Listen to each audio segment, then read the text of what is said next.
అదే RTV app వార్తల్ని క్షణాల్లో చదివే అవకాశం ఉంటుంది. ఒక న్యూస్ పేపర్, ఒక టెలివిజన్ ఛానల్ మీ చేతుల్లో ఎప్పుడూ ఉంటాయి. ఏ రాజకీయ పార్టీలని భుజాన వేసుకొని రావడం లేదు. అన్ని రాజకీయ పార్టీలు అంతా హిందువులంతా మాకు ఒకటే.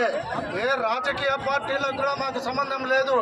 విశ్వ హిందూ పరిషత్ మొదటి నుండి చెప్తుంది, ఎవరైతే నేరం చేశారో ఏ పార్టీ వారైనా కానీ కూడా వారిని శిక్షించాలని చెప్పేసి విశ్వ హిందూ పరిషత్ కోరుతుంది. అలాగే దేశవ్యాప్తంగా కూడా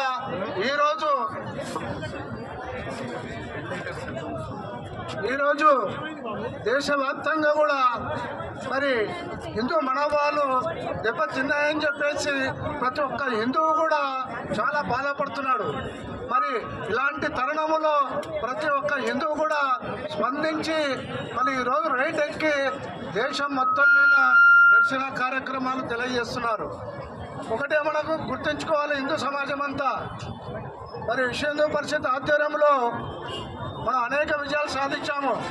మరి గతంలో 7 కొండలని 2 కొండలని చెప్పేసి 2006లో జీవో తీసుకొచ్చినప్పుడు కూడా విశ్వ హిందూ పరిషత్ దేశవ్యాప్తంగా కూడా అనేక ధర్నాలు పోరాటాలు చేసి మరి విజయం సాధించడం జరిగింది.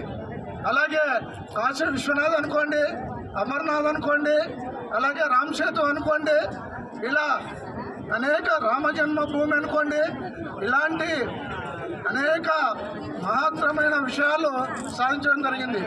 మరి ఇది ఆరంభం మాత్రమే అని చెప్పి తెలియజేస్తున్నాము. ఎందుకంటే విశ్వ హిందూ పరిషత్